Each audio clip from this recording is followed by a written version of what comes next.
tener nuestro examen de seminarios en la última hora, o sea, entre 7:30 y 8:30. Máximo una hora creo que es suficiente para X número de preguntas que ya lo. El examen de seminario es un examen sobre 15 puntos, en los cuales se va a agregar los de 0 a 5 puntos que hayan obtenido en la exposición. Igual, al final, yo tengo, ustedes deben tener sus rúbricas a la mano, si no se los he entregado, acá los tengo, para que cuando yo califique, simplemente lo que hago es sumar la nota del examen escrito con la nota de la rúbrica que ustedes tienen. Ya no pierdan esa rúbrica, por si hay un reclamo, con eso lo pueden hacer. Si ya lo perdieron, bueno, yo lo tengo ahí por si acaso ahí, en la nota, ¿no? Me refiero, ¿ya? Bien, listo, doctores. A ver, la sesión pasada hablamos del TOC, ¿no es cierto? El trastorno obsesivo compulsivo es un trastorno dentro de los procesos cognitivos y ustedes han leído la lectura para el día de hoy, ¿verdad? Ya. Recuerden, doctores, que para el examen final vamos a utilizar el mismo mecanismo. Ah, ¿verdad? Me estaba olvidando, voy a repartirles sus exámenes también, sus exámenes parciales, para que los revisen, ¿no? Lo revisen y si hay alguna corrección se hace. Pero, ojo, doctores, las correcciones lo hacen en función a la evidencia que ustedes tengan, ¿ya? Porque todo el examen ha sido en función a los PPTs y a la lectura. No ha habido ninguna sorpresa, ¿no? No ha habido. Al respecto quiero decirles lo siguiente, doctores. A ver, el examen parcial fue un examen teórico que buscó conocer qué tanto ustedes pueden explicar, o sea, escribir una serie de preguntas, como por ejemplo, miren, una lectura, lo digo nada más para que les sirva como retroalimentación, ¿no? Cuando dice, a partir del caso de Phineas Gage, empleado ferroviario que sufrió una lesión cerebral, explique la relación entre cerebro y conducta. Yo quiero felicitar porque casi el 90% de los estudiantes ha respondido a la pregunta. Pero de todas maneras, seguro que ustedes me dicen cuáles son los riesgos. Bueno, que hay también un grupo de estudiantes que no respondió a la pregunta porque inmediatamente lo que hizo es explicar la relación entre cerebro y conducta, pero no utilizó el caso de Phineas Gage. La pregunta es, a partir del caso de Phineas Gage, ¿qué es lo que sucedió con este señor? Lo que sucedió fue que tuvo una lesión cerebral en una zona prefrontal y luego los médicos y sus compañeros observaron un cambio de ¿qué? ¿De procesos mentales o de conductas? Conductas, ¿correcto? Y cuando hay cambio en las conductas, ¿qué cambió? Los procesos mentales, ¿ya? Luego, ya saben ustedes, doctores, que las personalidades sanas, hoy día, por ejemplo, vamos a hablar del miedo. Cuando un miedo es funcional y cuando un miedo es patológico. Cuando una personalidad es sana y cuando es una personalidad patológica. Hay dos palabras claras, flexibilidad y adaptación o inflexibilidad y desadaptación, ¿ya? Durante la entrevista médica a un adulto mayor, ¿qué situaciones psicológicas debe considerar para explicar una sintomatología física? ¿Cuáles son los riesgos a nivel de salud mental, doctor, de un adulto mayor? Son dos, los deterioros cognitivos y la depresión. Nada más ahí está para solucionar. Así que si algún estudiante me dice, profesor, pero tengo una nota bien baja, igual yo lo reviso, me he tomado un tiempo en revisar y nunca he puesto un 0, ¿ya? Porque yo creo en que el estudiante por lo menos hace un 1% de la respuesta. Esa es mi visión. Si yo le pongo 0, estoy extinguiendo su posibilidad de seguir investigando. Pero si yo le pongo un punto y de verdad ha avanzado algo, yo creo que estoy fomentando la posibilidad de que siga investigando. Así es que el examen parcial tiene un peso del 20%, pero el examen final un peso 25%. Así es que tengan en cuenta ese dato, ¿ya? Esto lo voy a repartir.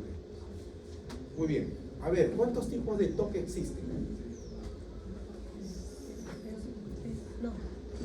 Primero, ¿qué significa TOC?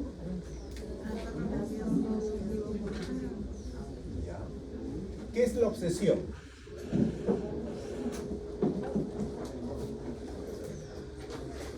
¿Qué sería la obsesión? Es sinónimo de delirio, ¿verdad? No falso, doctores. Obsesión y delirio son cosas diferentes. ¿En qué se parecen y en qué se diferencian? La obsesión es trastorno de la personalidad. El delirio es trastorno. La obsesión y el delirio son trastornos de qué proceso mental. Primero, siempre de lo más general, lo más específico. Proceso cognitivo, correcto. Y hay dos tipos de proceso cognitivo. Estamos repasando incluso para el examen de seminario, doctores. Si ustedes si lo aplican, ya están estudiando. Los procesos cognitivos los hemos dividido en dos. Cuando hagamos el examen mental, usted tiene que explorar dos tipos de procesos cognitivos. ¿Cuáles son? Básico y superior. Correcto. Procesos cognitivos básicos y procesos cognitivos superiores. ¿Cuáles son los procesos cognitivos básicos? Siempre comienza con la primera letra del alfabeto. La atención, correcto. Luego, la sensación, la percepción y la memoria. Y el proceso cognitivo superior, Inteligencia. LINC, dice. Pensamiento, lenguaje e inteligencia. Bueno, la obsesión y el delirio son dos trastornos del mismo proceso. Pregunta, ¿cognitivo superior o cognitivo básico? Delirio y obsesión. Pensamiento superior. Superior. ¿Están seguros? Delirio de pensamiento, ¿no? Claro, son trastornos del pensamiento, ambos. Ahora, ¿cuál es la diferencia? ¿Cuál conocen más? ¿Cuál les gusta más, el delirio o la alucinación? ¿Qué? El delirio, porque es más inusual, ¿no? Dicen, ya, ¿qué es el delirio? Es una creencia falsa. ¿Y la obsesión entonces qué sería? La obsesión qué sería? Si el delirio es una creencia falsa, ¿la obsesión qué sería? Es una creencia cierta, es real, pero ¿dónde está lo patológico? Lo dijimos en la clase anterior, que el paciente no puede controlar esa obsesión.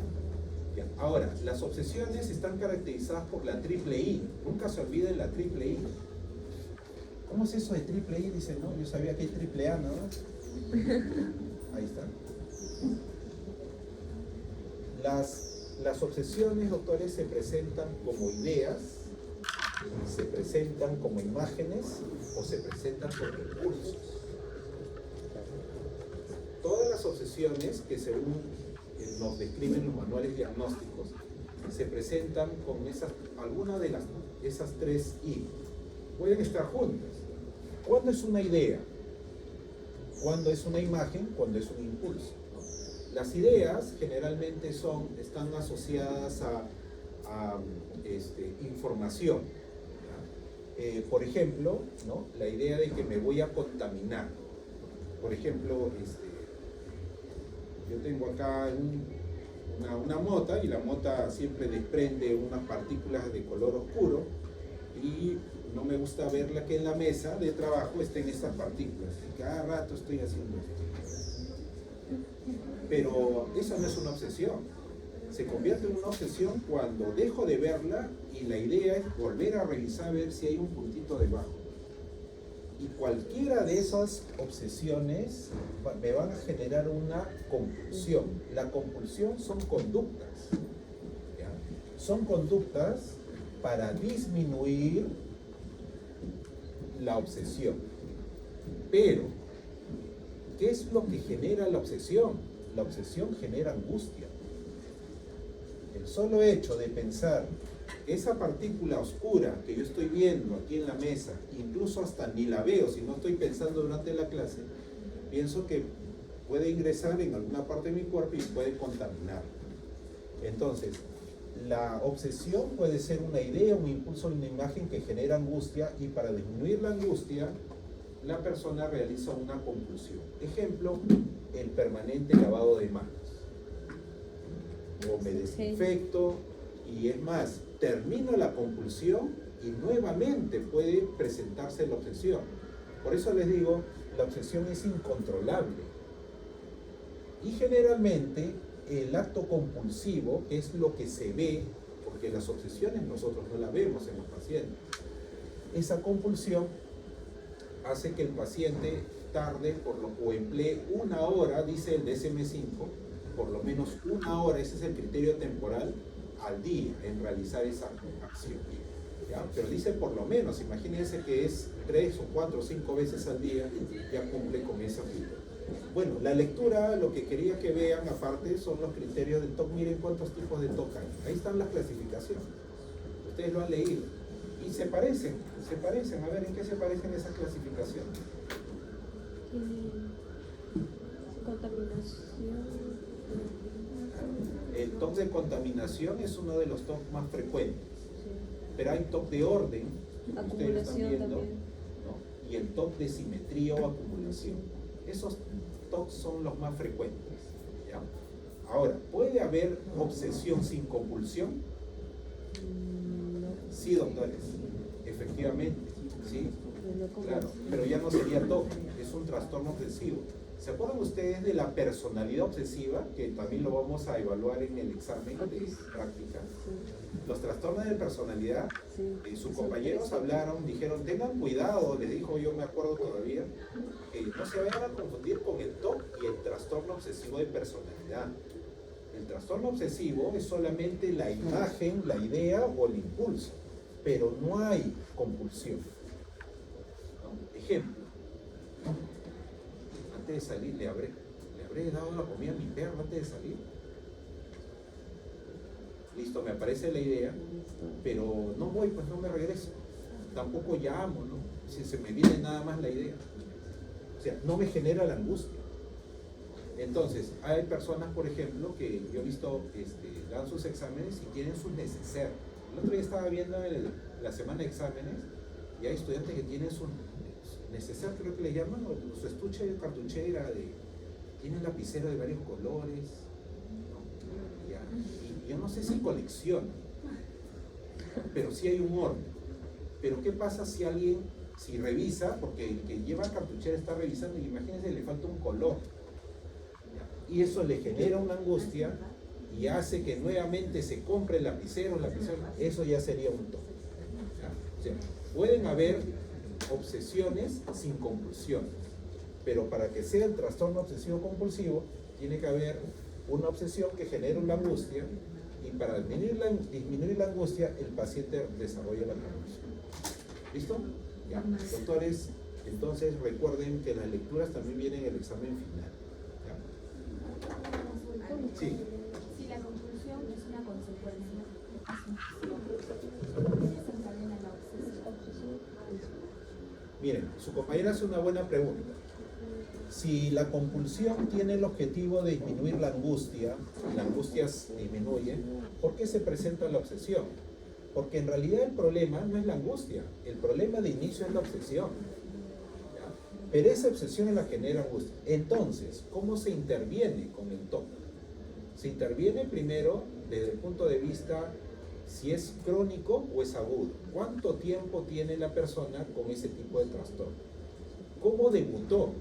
Por ejemplo, hay un porcentaje de personas adolescentes que debutaron con tics, doctores. El tics es un movimiento involuntario. ¿Saben qué es el tic, no? Un movimiento involuntario. Y hay un buen grupo, hay una estadística, pero que hay que tenerla en cuenta así con pinzas, que hay un grupo de personas que debutaron con el tic y terminaron con el TOC. Y no es una broma, por eso que es el tic-toc. Ese movimiento involuntario, ¿ya?, da la impresión que es una respuesta de tipo a nivel de neurotransmisores que generan ese tipo de obsesiones. Ahora, ¿en qué momento las obsesiones comienzan a ser patológicas? Cuando son, digamos, eventos críticos. Por ejemplo, el final de la adolescencia, el comienzo de la adultez, el término de la adultez temprana y pasa a la adultez mayor. Pero son más frecuentes en población adolescente y adultos tempranos. ¿Ya? Que se genere un TOC en la adultez media en adelante, lo primero que hay que ver es si hay un evento ansioso de por medio.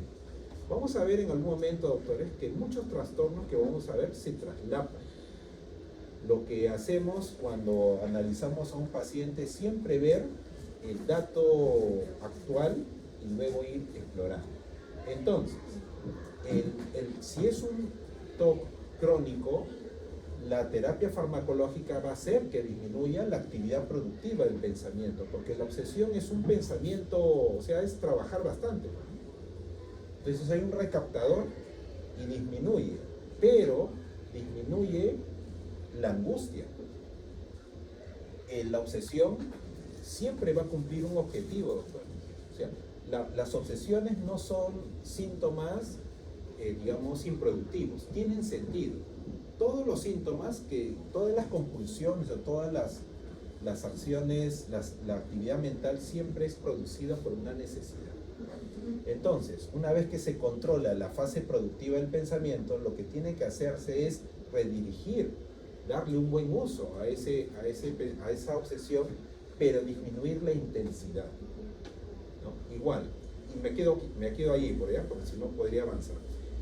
Hay personas, por ejemplo, cuando tienen un trauma, vamos a hablar de un capítulo que es el trauma, el estrés y trauma se llama el capítulo, y que vienen para disminuir, perdón, no para disminuir, sino para anular el pensamiento, el recuerdo.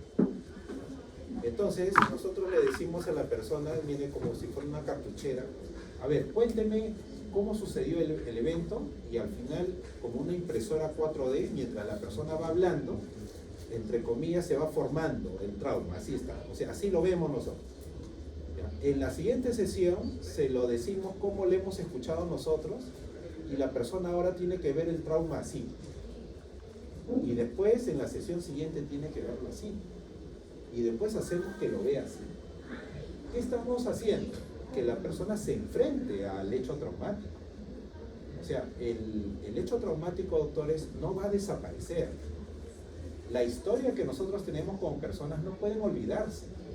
Si usted ve en una parte de su cuerpo la cicatriz, esa cicatriz tiene una historia, pero no va a pretender olvidarla. Así como el doctor House le dijo a su paciente, si quieres opérate, pero eso va a cambiar tu cara, no lo que tu rostro forjó. Así es que, igual que en las obsesiones, los pensamientos siempre hay que tenerlos, pero que no generen la angustia y la frecuencia o la intensidad que estamos viendo. Bien. Reparte el examen de una vez. Ya vieron su nota, ¿no? Porque está en el lapicito. ¿Eso le genera miedo o le genera cólera?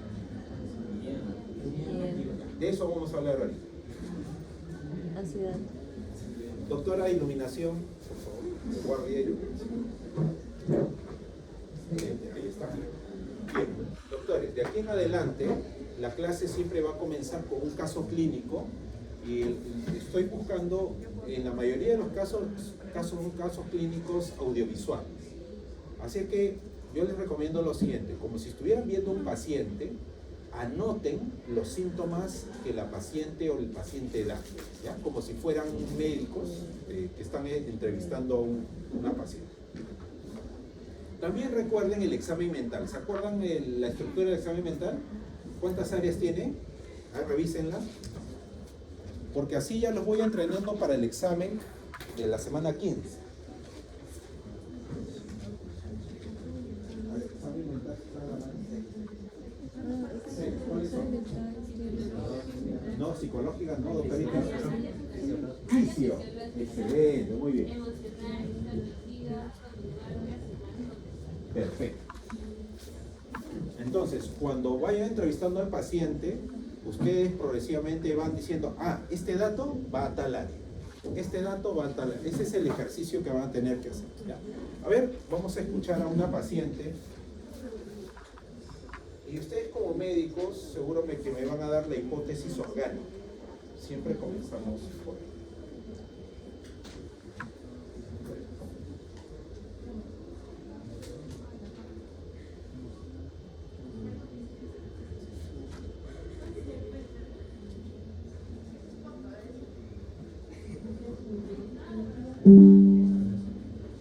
Seguro de que va a haber muchísima gente a la que le pueda interesar conocer tu testimonio. Eres una persona pues, que ha pasado por una situación vinculada con la ansiedad. No sé si en la actualidad sigues teniendo esos síntomas, entonces me gustaría conocerte un poco mejor y conocer un poco mejor pues cuáles fueron esas situaciones vinculadas con el inicio y mantenimiento de la ansiedad.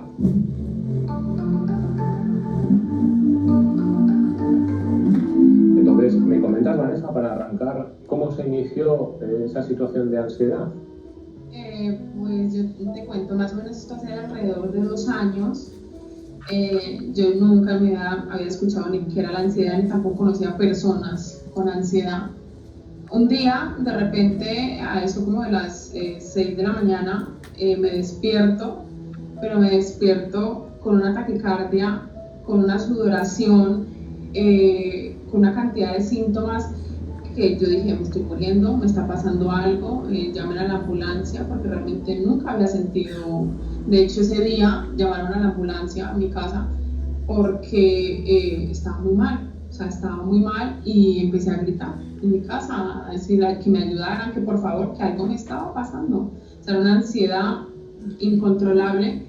Entonces, a raíz de eso, vino la ambulancia a mi casa, me dieron un diazepam, y así paulatinamente las veces que he ido, siempre un diazepam, pero yo realmente pues no sabía qué es lo que era la ansiedad, o sea, no, estaba más estresada, pero se fue aumentando.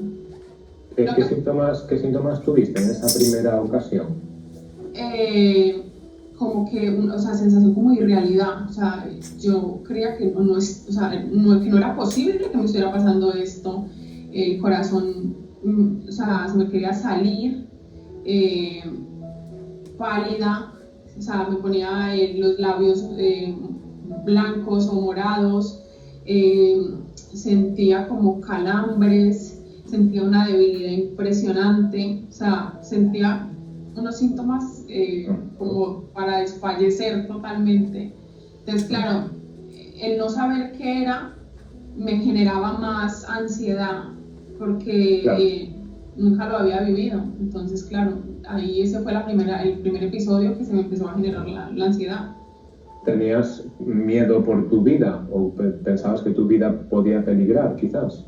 Claro, o sea, yo dije que me estaba dando un ataque al corazón, dije, me está dando un ataque, me voy a morir, este fue mi día, me puse en la peor situación. Claro, pues imagínate el grado de desespero que tuve que tener para que a las 6 de la mañana llamaran a la ambulancia. O sea, una cosa muy maluca, muy fea. ¿Tú estabas durmiendo entonces, quizás? Sí, yo estaba durmiendo. De hecho, venía mi familia, porque yo ahora mismo vivo en Elche, pero vino mi familia de Colombia y hacíamos un viaje a Madrid el otro día en AVE. Entonces me tenía que levantar súper temprano porque nos íbamos en el AVE. Pero al momento de despertarme, yo me empecé a coger el pecho, sentía que algo no iba bien, muy mareada, me encontraba fatal. Entonces, claro, al verme mi familia así, yo realmente he sido una persona muy sana, siempre he hecho mucho deporte, me he cuidado mucho con la alimentación, o sea, no tengo vicios ni fumo. Entonces, claro, mi familia al ver estos síntomas dijo, está pasando algo, a la niña le está pasando algo, claro. Muy bien. Ellos llamaron a la ambulancia, entonces te fuiste al hospital. ¿Y qué sucedió en el hospital cuando llegaste al hospital? No, la ambulancia subió a mi casa, Sí. entró a mi casa y bueno, me tomaron creo que la tensión, me hicieron una prueba como de azúcar o algo, pues me revisaron y me dieron un diazepam.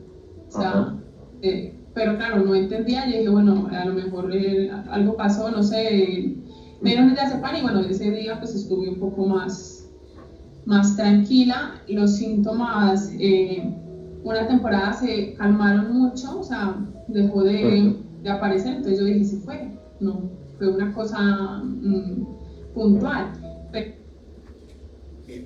De aquí en adelante, doctores, siempre voy a motivarlos a que ustedes anoten los signos y síntomas y tengan una hipótesis diagnóstica de tipo orgánica. ¿Ya? ¿Se acuerdan la diferencia entre una enfermedad orgánica y una enfermedad funcional, ¿no? Las enfermedades orgánicas tienen signos y síntomas, se manifiestan en el cuerpo. Las enfermedades funcionales también tienen signos y síntomas y también se manifiestan en el cuerpo. Pero, ¿cuál es la diferencia? El origen, la causa. La causa de las enfermedades orgánicas son causas virales, bacterianas o de contaminación. Pero las enfermedades funcionales se han llamado durante mucho tiempo idiopáticas porque no tienen una causa biológica conocida. Pero durante todo lo que resta del curso sí le vamos a dar un nombre. No es que no tenga una causa biológica, tiene una causa psicológica.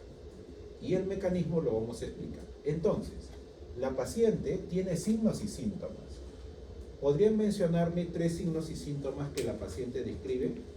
Dolor de pecho. Taquicardia, sudoración, Dolor de pecho. palidez, calambres. Bien, ¿correcto? ¿Algún otro síntoma diferente? Ya. ¿Qué hizo la paciente cuando tenía estos síntomas? Llamó a ambulancia. Llamaron a la ambulancia. ¿Dónde ponen ese dato? Le llamó a la ambulancia. ¿En qué parte del examen mental? El área conductual. ¿Qué hacen cuando tuvo el síntoma? ¿Ya? Bien, ahora, llamaron a la ambulancia, entiendo que en la ambulancia hay un médico. ¿Y cómo solucionaron su problema? Diazepam. Ya, ahí sí ayúdenme ustedes. El diazepam, ¿qué tipo de familia de fármaco es? Una benzodiazepina. ¿Y qué naturaleza tienen las benzodiazepinas? Ya, entonces, ¿lo que tenía la paciente era una enfermedad orgánica o funcional? Pero el diazepam se da para problemas funcionales. Problemas orgánicos. Por ejemplo, ¿para qué se prescribe generalmente? Para dormir o para... Ahora bien, los síntomas que ustedes han mencionado son de actividad simpática, ¿verdad? Entonces, el fármaco es para producir el efecto compensatorio, o sea, parasimpático. Por ello que hay un grupo de trastornos donde las personas, su mismo organismo, responde tratando de relajarse, pero la paciente más bien le da una importancia muy elevada a la fase más bien de compensación que a la fase de activación. Bien, lectores, el día de hoy estamos viendo un trastorno que se parece mucho a un infarto, al miocardio. ¿Qué es lo que hace que sea diferente? El dolor. ¿Hay dolor? Aparente, pero la persona se toca el tórax y dice que tal vez había una opresión, ¿no?, del pecho. Bueno, entonces, este trastorno que se disfraza, que se confunde con un infarto, se llama el trastorno de pánico. El pánico, así se llama. Y el pánico forma parte de la familia de los trastornos de la ansiedad, que es lo que vamos a ver el día de hoy. ¿Ya? El tema del día de hoy se llama los trastornos de la ansiedad.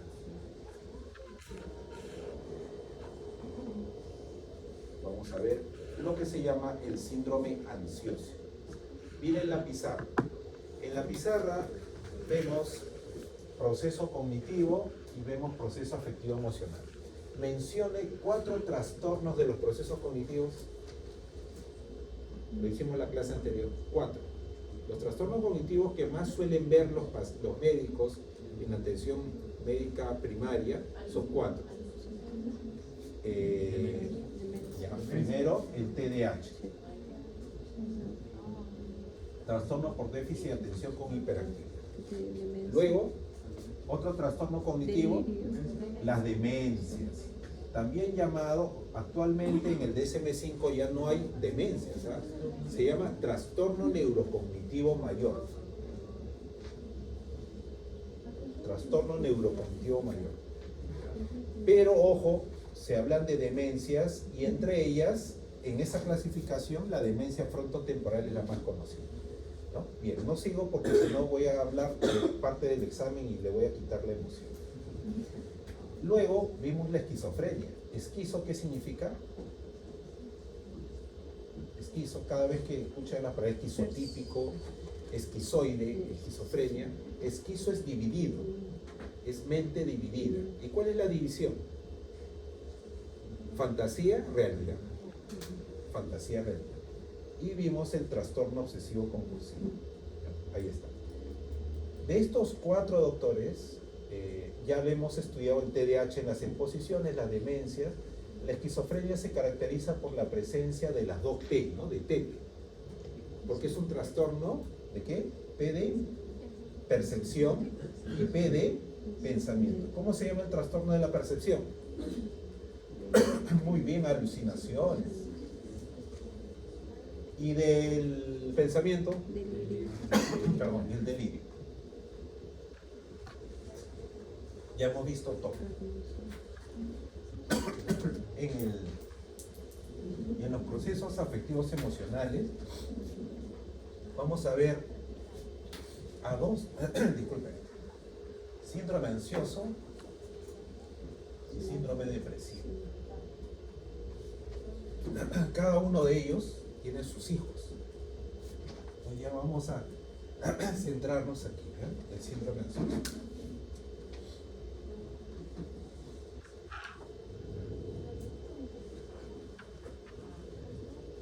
Comenzamos.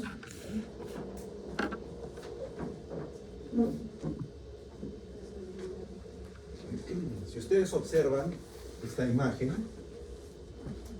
es la imagen de una pintura que se llama El Grito, de Evan Munch. ¿Qué llama su atención de esta pintura? Es una pintura de 1893. ¿Qué llama su atención? Al personaje que está ahí. Angustiado. Ese es el rostro del miedo, doctor. El miedo es la palabra clave del síndrome ansioso. El síndrome ansioso, miren, como se llama trastorno, síndrome ansioso es un trastorno de los procesos afectivos emocionales. Para que entiendan mejor, ¿se acuerdan la diferencia entre el ánimo y la emoción? ¿Cuál es la diferencia? Ya, a ver, voy a anotar lo que dicen, pero voy a ayudarlos a hacer la reflexión. Las emociones, dicen ustedes, son de alta intensidad, corta duración. Y el ánimo, de baja intensidad y larga duración. Ya. Pero no les viene a la mente, dice, a ver un ratito. Alta intensidad, corta duración, pero intensidad ¿de qué? ¿De qué respuesta? Correcto, doctores. La respuesta fisiológica. Las emociones y el ánimo son respuestas fisiológicas. ¿Ya? Entonces, ¿cómo es una respuesta fisiológica de alta intensidad? Miren, la disnea, calambres, ¿no? Taquicardia, sudoración. Y la persona no se ha muerto, ¿no? O sea, entre comillas, la paciente tuvo una respuesta fisiológica, pero de corta duración. ¿Ya? Entonces, hay pacientes con episodios de pánico, hay que quitar la palabra ataque, hay que ponerle mejor episodio, así se denomina, y que llaman a los psicólogos o a los psiquiatras en la madrugada porque les viene este tipo de síntomas, pero saben que no se van a morir. En el caso del ánimo, el ánimo es una respuesta fisiológica de baja intensidad pero de larga duración. Pero igual, son respuestas fisiológicas. Miren, a veces no se valora mucho el ánimo, ¿no? Mucho le damos, como se dice, se le da mucha bola a las emociones, pero poca atención al ánimo. ¿Y por qué le dan poca atención? Porque es bajito, pasa desapercibido. Pero cuando se desgasta, cuando se altera, es más difícil levantarlo que las emociones, ¿no? ¿Cuánto demora un antidepresivo en hacer efecto? Entre 3 y 6 meses. Entonces, hay que verlo de esa manera. Entonces, el capítulo que vamos a ver el día de hoy, el síndrome ansioso, se basa en esta parte. Las respuestas fisiológicas, que son de alta intensidad y corta duración. Ahora, para que se comprenda mejor, ¿cuáles son las emociones básicas? El MATI, ¿no es cierto? Miedo, alegría, tristeza e ira. ¿Cuál es la función del miedo? Porque el miedo es la palabra clave de todos los trastornos de la ansiedad. Claro, excelente. El miedo es una respuesta fisiológica de activación, de preparación para el organismo. ¿Y qué es lo que lo detona? ¿Qué es lo que hace que el miedo funcione? Un estímulo Hay un estímulo, y ese estímulo es externo o interno. Externo, y luego se convierte en interno, ¿no? ¿Quieren dar ustedes el examen? Estamos probando, ¿ya? ¿Quisieran dar el examen de seminarios ahorita o esperar hasta el final? Ya. Miren, el estímulo acaso está dentro de ustedes. ¿Le gustaría saber cuántas preguntas tienen? Sí. Alegría. ¿Por qué? ¿Qué les va a ayudar? Si igual no han estudiado. Bien, yo sé que ustedes estudian. Bien, entonces lo que estoy haciendo es hablando del miedo. El miedo, doctor, eso es una respuesta fisiológica de alta intensidad y corta duración que responde ante los estímulos, que pueden ser internos o externos. Pero hay dos tipos de miedo: el miedo funcional y el miedo patológico. ¿Cuál será la diferencia? El miedo es funcional cuando prepara al organismo para una actividad. Esa es la funcionalidad del miedo, preparar. ¿Cómo usted se da cuenta que el miedo los está preparando? Por el nivel de intensidad. Por ejemplo, de 1 a 10.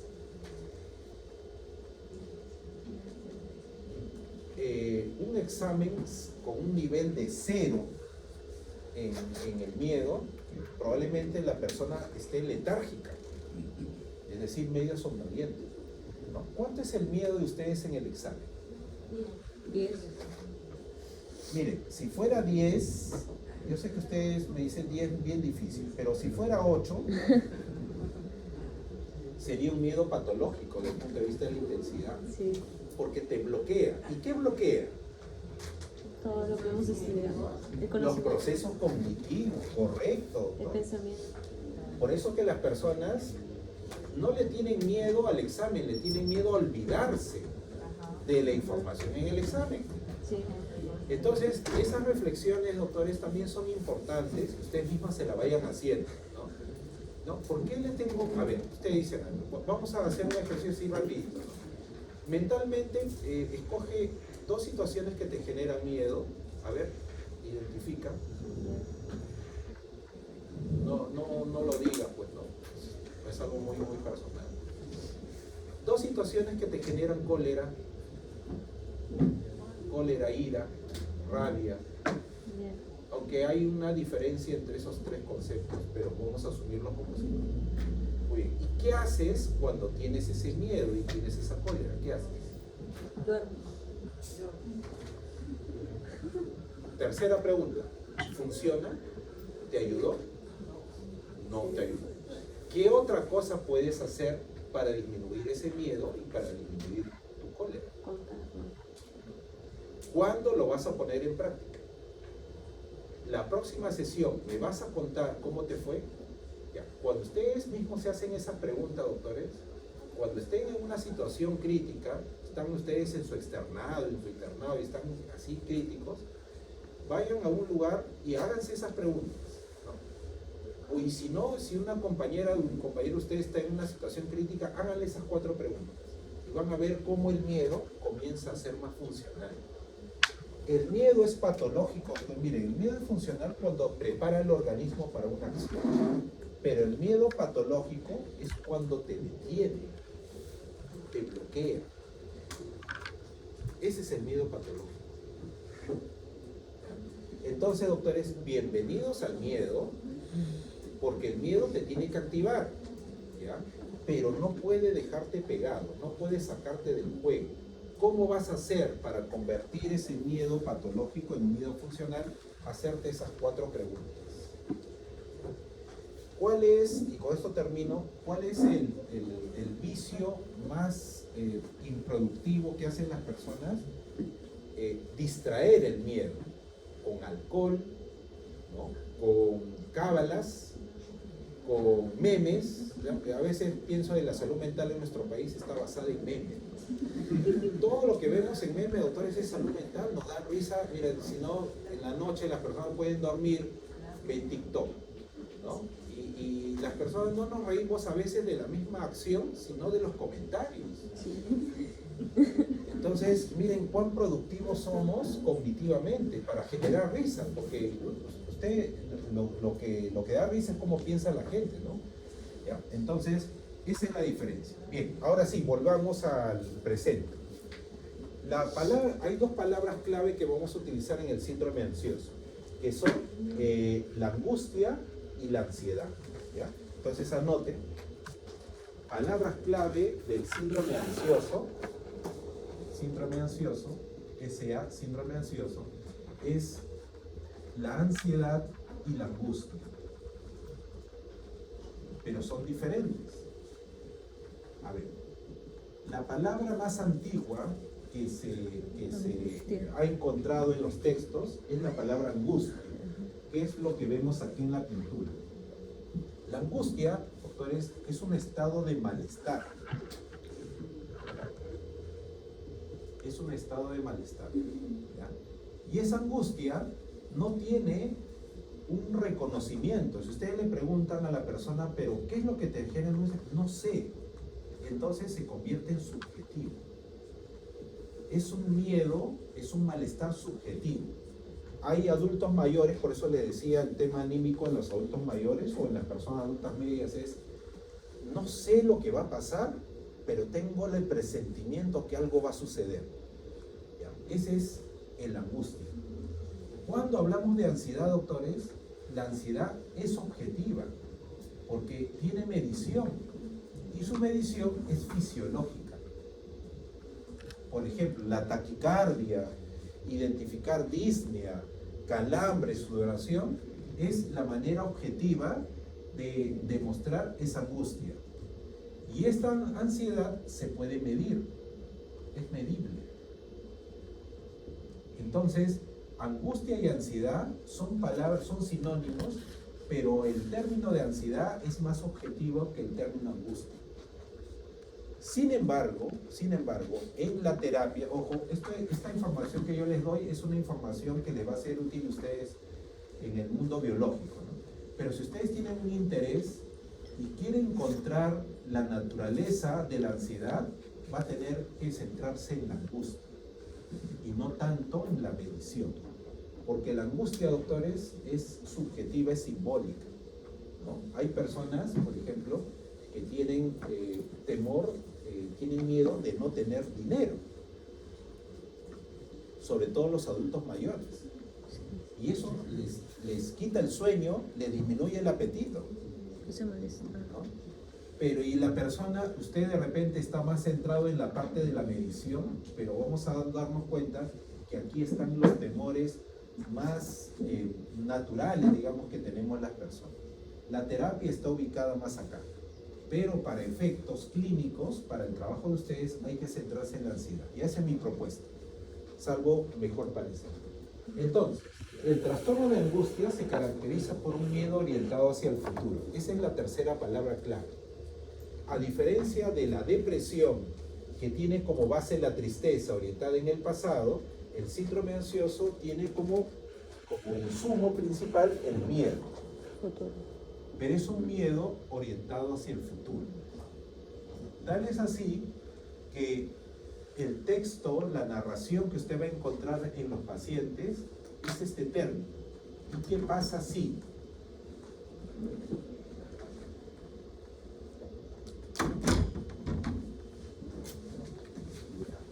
¿Y qué pasa si?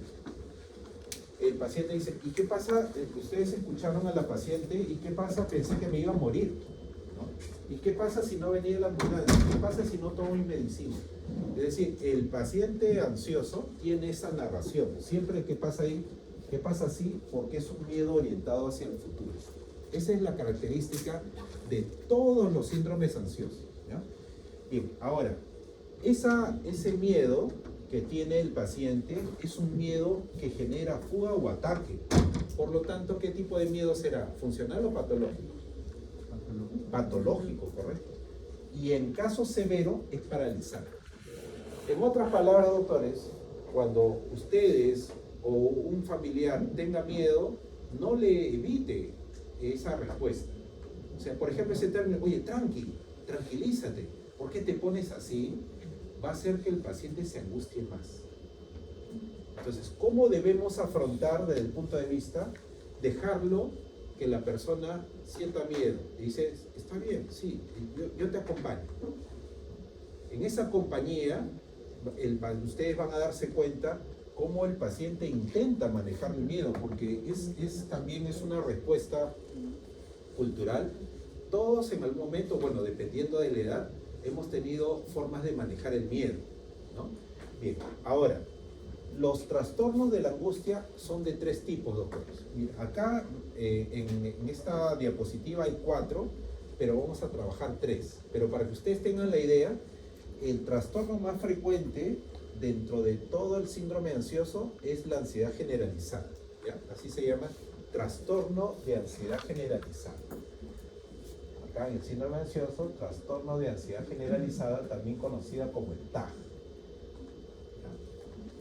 Luego vamos a ver el trastorno de pánico y vamos a ver las fobias.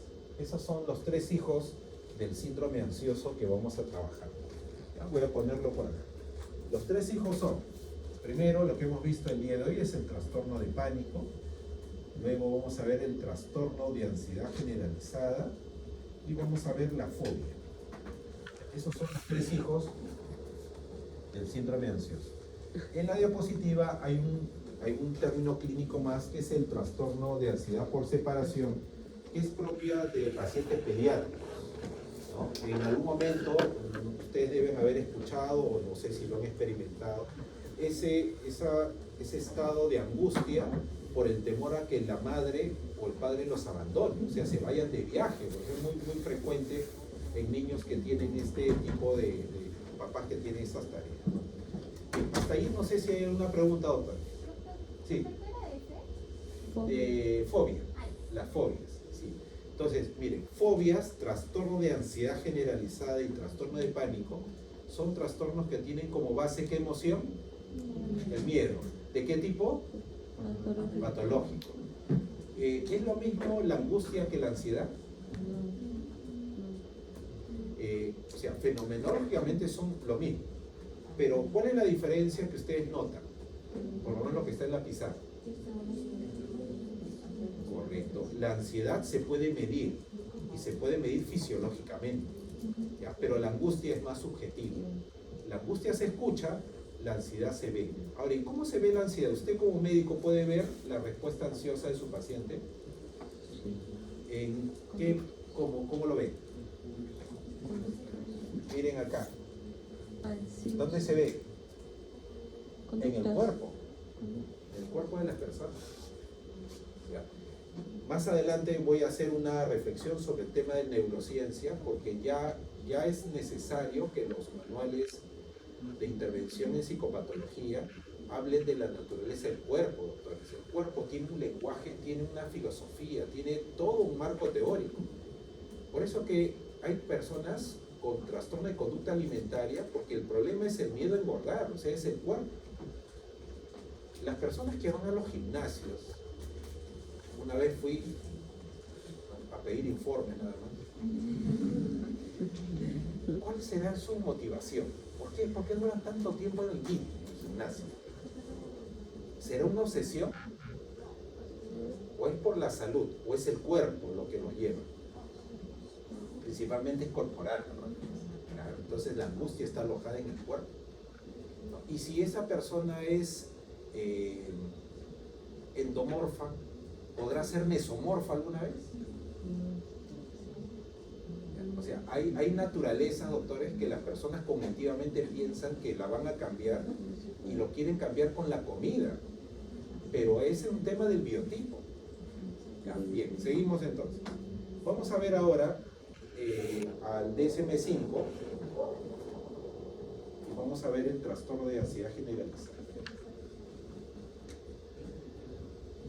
Perdón, vamos a ver el trastorno de pánico primero, que es el caso de la paciente que vimos a continuación.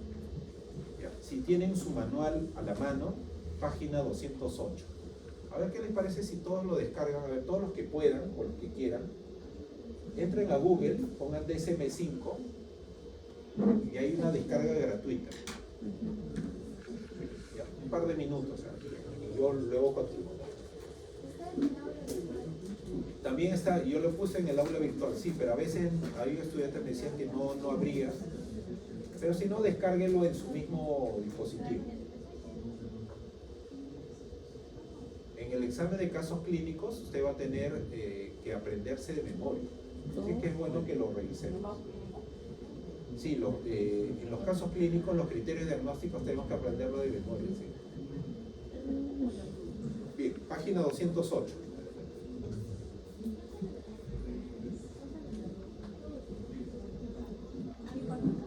La doctora Ceballos creo que me iba a avisar a las 7 y ¿no? ¿Cuánto falta? 24 minutos. A 50 no, 25 minutos. No se olvide. Ya. Bien, doctores, a ver, aquí está. Ya todos estamos ahí, ¿verdad? Ya. Dice, ataque de pánico imprevistos y recurrentes. Esa es la primera característica, doctores. El ataque de pánico es imprevisto, no avisa. Página 208, doctores. Vamos a esperar un ratito a sus compañeros, ¿ya? Para que todos estén igual. Página 208. Listo. Un ataque de pánico es la aparición súbita de miedo. Segunda palabra clave. El trastorno de pánico se caracteriza por ser súbito. ¿Qué significa súbito? De un momento a otro. ¿Correcto? Pero es una aparición súbita de miedo intenso o de malestar intenso que alcanza su máxima expresión en minutos. O sea que es progresivo. Algunas personas dicen, no, pero la intensidad del síntoma cada vez es mayor. Pero aquí, para que sea pánico, lo que aumenta es el miedo. No aumenta la taquicardia, no aumenta la disnea, aumenta el miedo, ¿no? Y durante este tiempo se producen 4 o más de los siguientes síntomas. ¿Ya? Dice, palpitaciones, golpeteo del corazón o aceleración de la frecuencia cardíaca, sudoración, temblor a sacudidas, sensación de dificultad para respirar o de asfixia, sensación de ahogo, dolor o molestias en el tórax, náuseas o malestar abdominal, sensación de mareo, inestabilidad, aturdimiento o desmayo, escalofríos o sensación de calor, parestesias, que son los hormigueos pues, en la piel, desrealización o despersonalización. Ahí luego regreso, ya al punto 11. Miedo a perder el control o volverse loco y miedo a morir. Ahí están los criterios. Entonces, para que sea trastorno de pánico, ¿cuántos síntomas mínimo deben aparecer? 4, mínimo 4. Ya. A ver, comparen la anotación que ustedes hicieron de la paciente y comparen los síntomas. Molestia de tórax,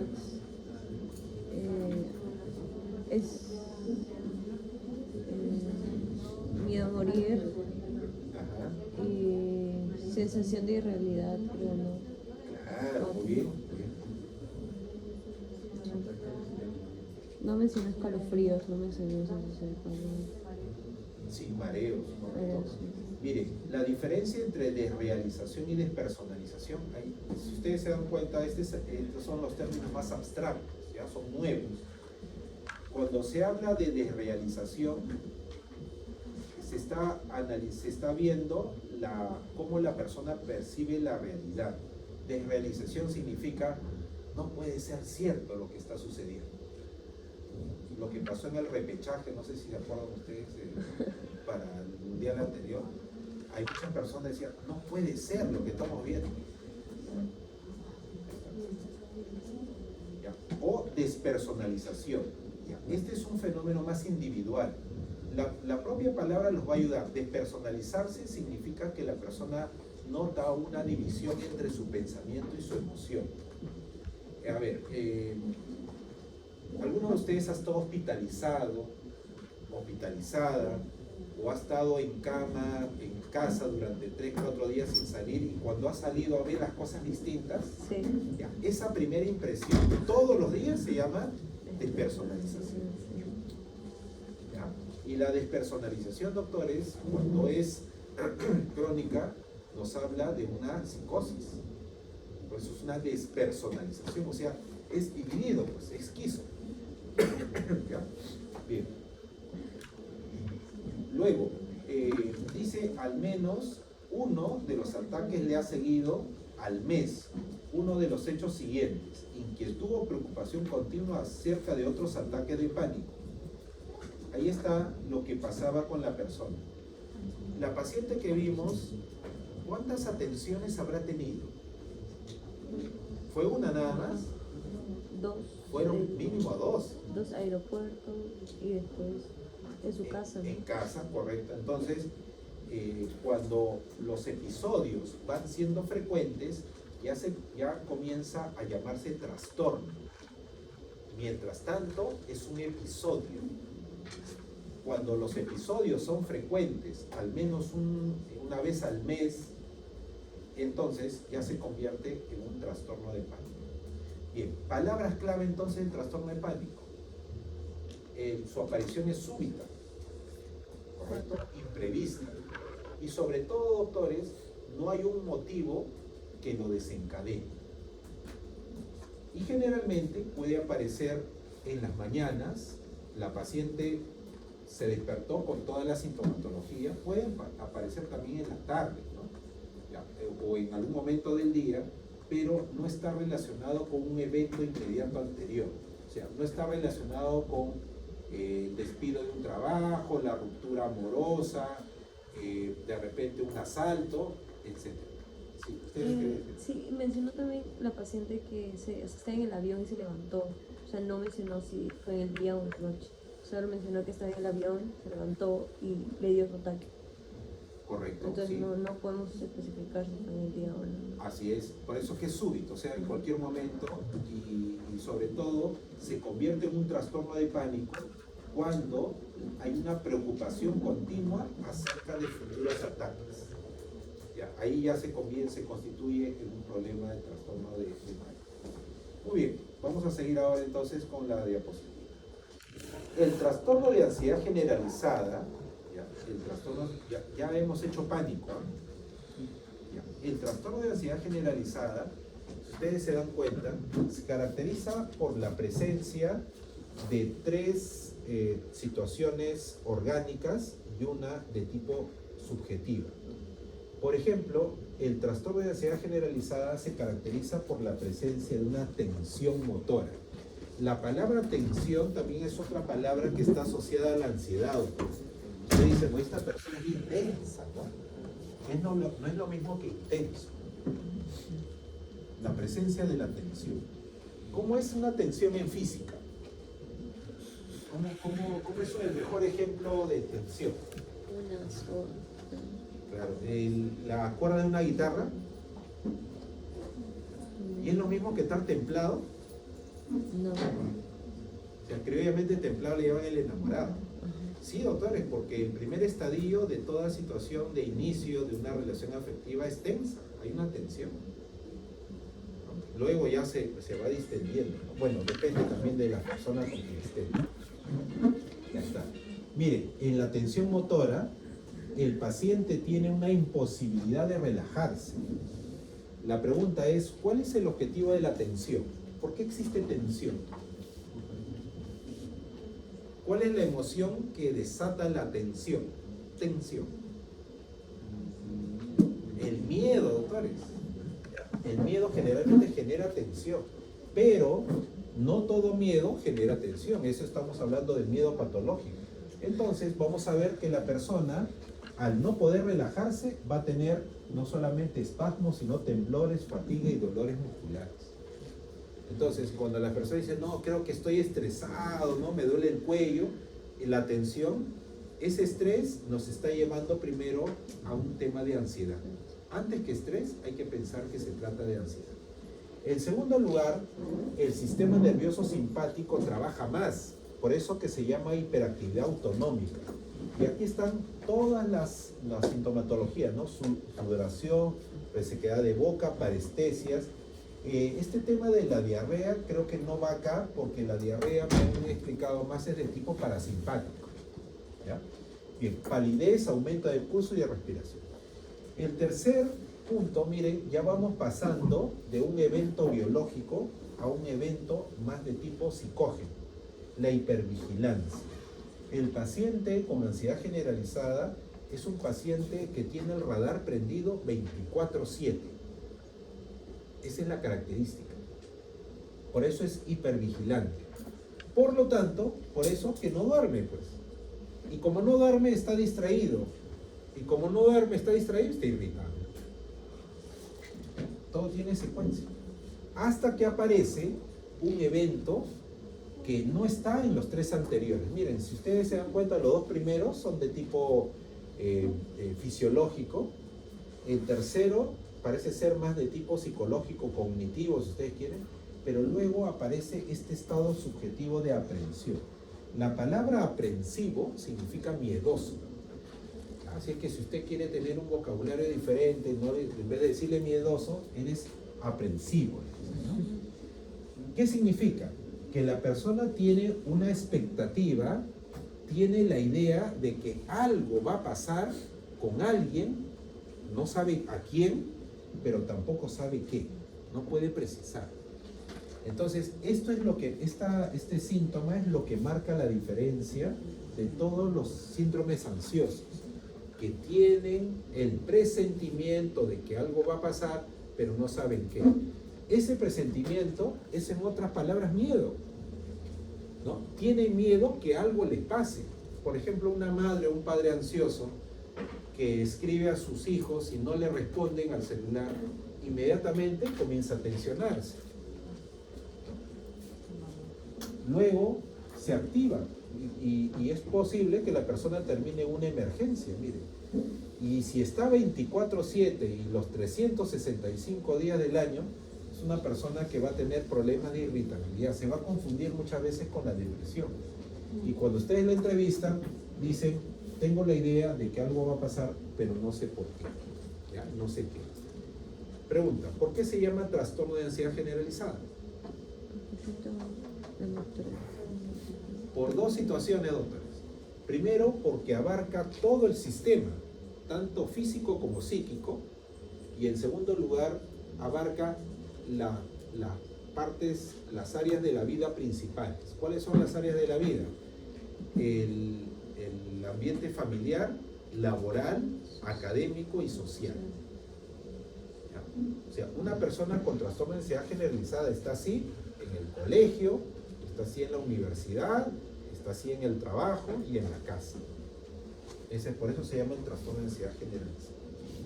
Hasta que llegamos a las fobias. Ajá. Vamos a ver la diferencia que hay entre el pánico y la fobia.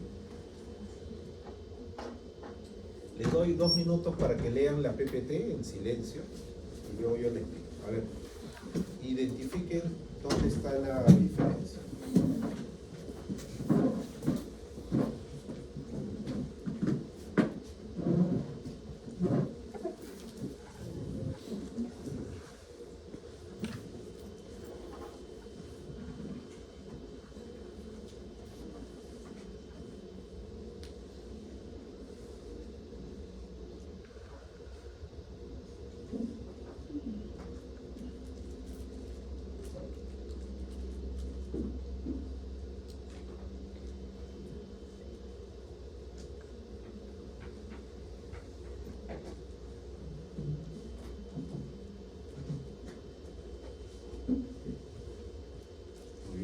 A ver, una semejanza.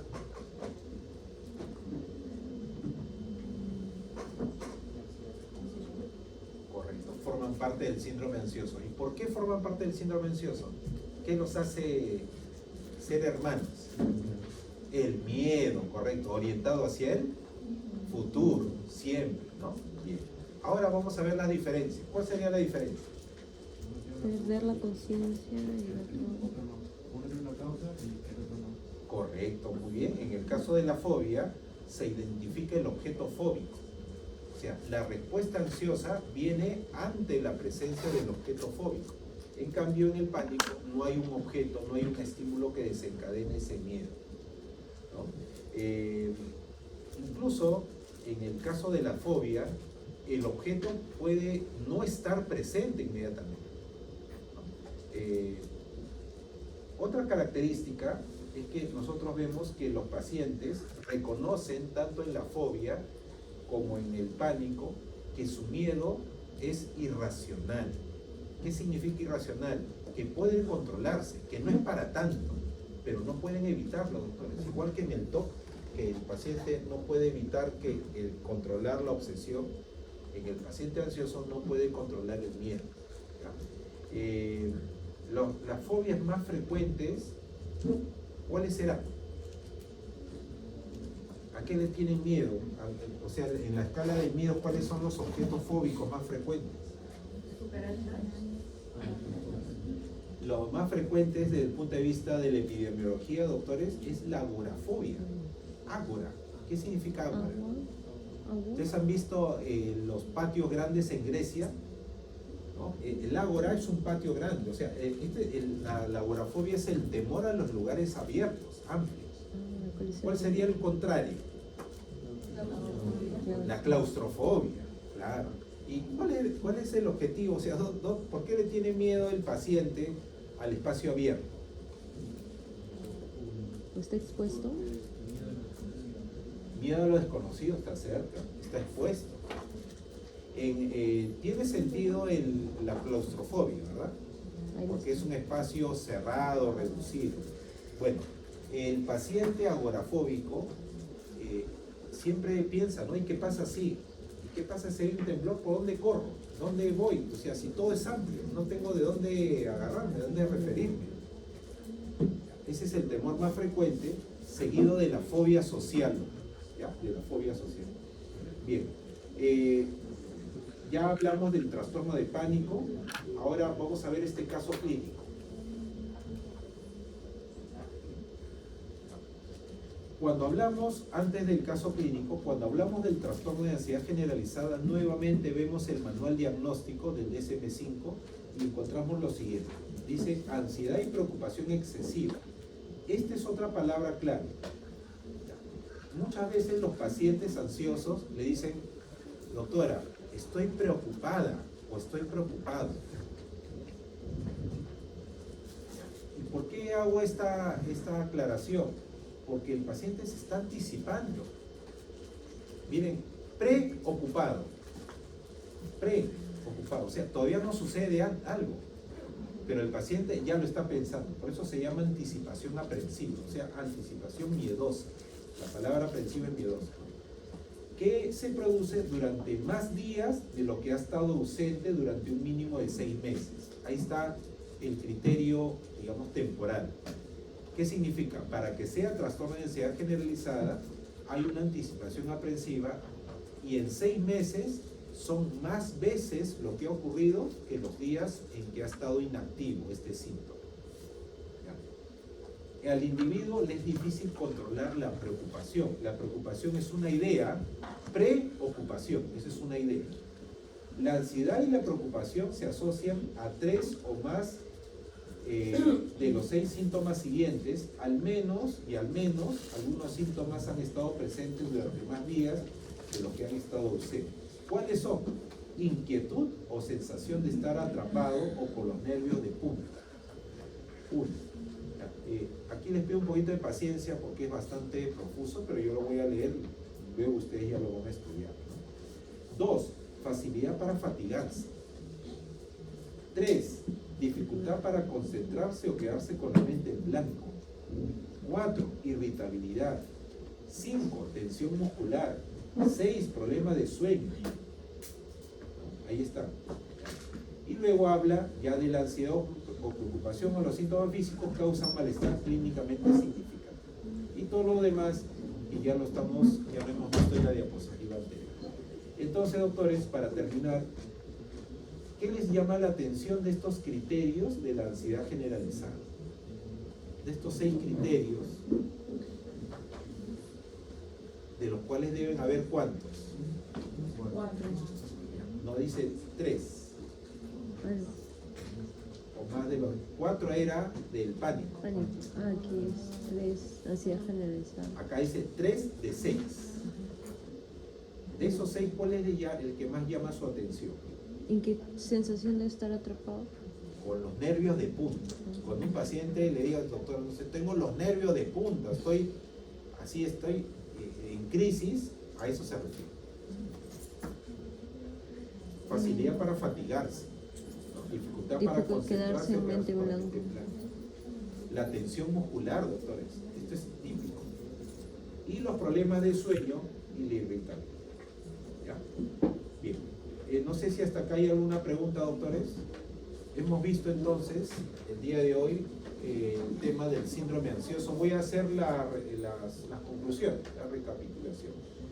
Síndrome ansioso tiene como base, ¿qué emoción? El miedo, orientado hacia él. Todo. ¿Cuántos tipos de miedo hay? 2. ¿Cómo se llaman? Ansiedad. ¿Cuándo un miedo es patológico? Cuando tiene conductas. Correcto. Y la intensidad también, ¿no es cierto? La intensidad y la duración. ¿Cuántas veces el paciente está así? Bien. ¿Cuáles son los hijos del síndrome ansioso? Ansiedad y angustia.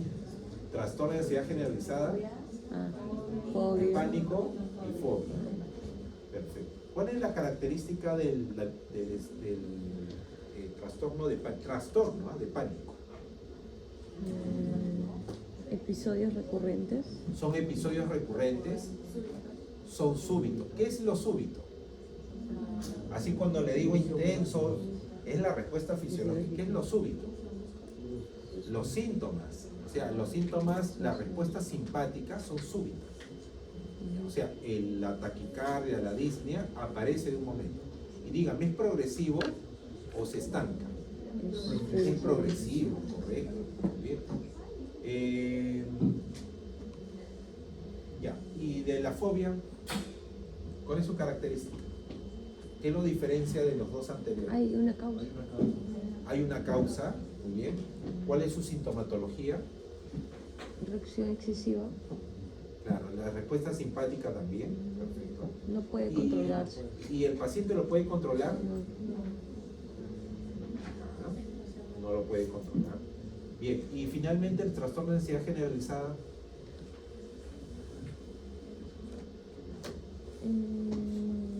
¿Cuáles son las 6 síntomas? Punta de, Deben aparecer nervios 3 de de 6. punta, nervios de punta, tensión muscular.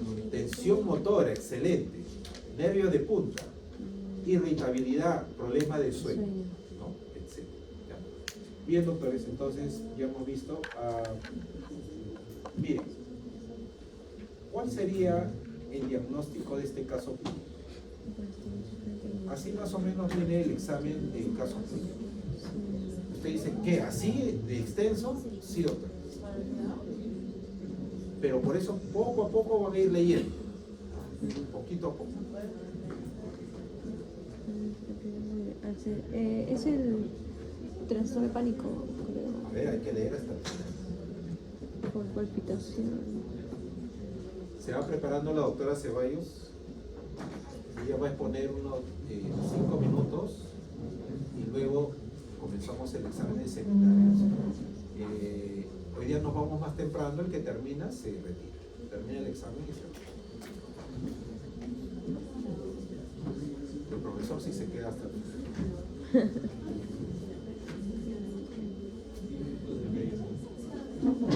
No, de frente, doctor, no de una vez.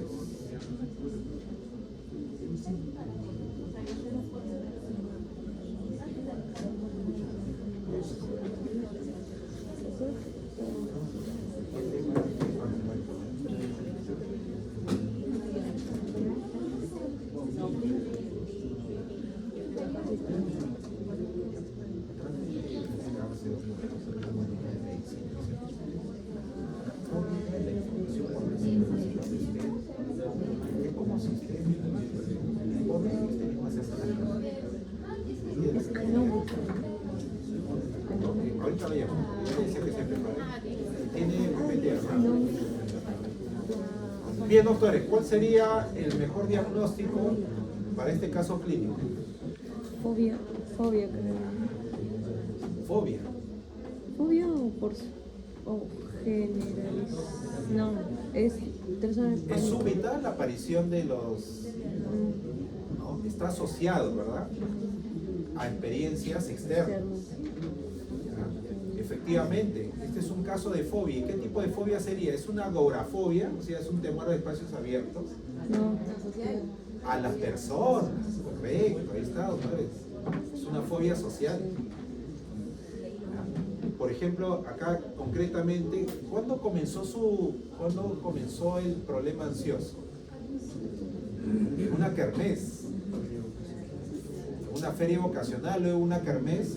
¿Y dónde está ocurriendo ahora? no te En su academia de idiomas. Dice, también intenta no salir a los pasillos de su instituto de idiomas cuando hay mucha gente. Ya. ¿Y cómo se trata este evento, estos casos clínicos? ¿Cuál es la intervención? tratar de que esté poco a poco integrándose, como que superando. Ya.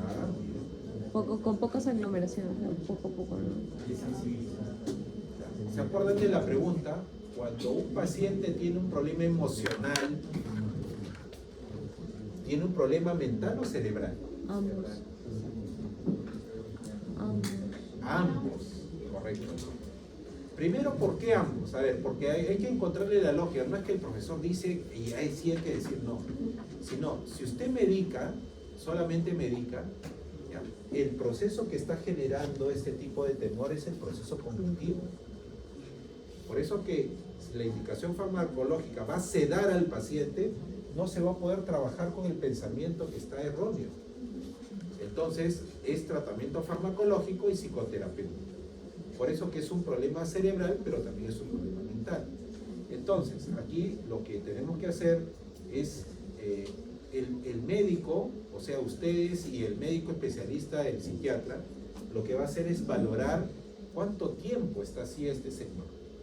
En segundo lugar, el indicador, doctores, es la adaptabilidad a su actividad principal. Hay pacientes ansiosos que no sé cómo han hecho en el tiempo y se han ajustado porque nunca han dejado de ir a trabajar, tampoco han dejado de exponer. ¿Una necesidad? Donde se ve la ansiedad social en la universidad es cuando tienen que comenzar a exponer en sus primeros cursos. Sí, desempeño. Pero hasta ahí la mayoría son miedos funcionales. Pero ¿cuándo se convierte en patológico?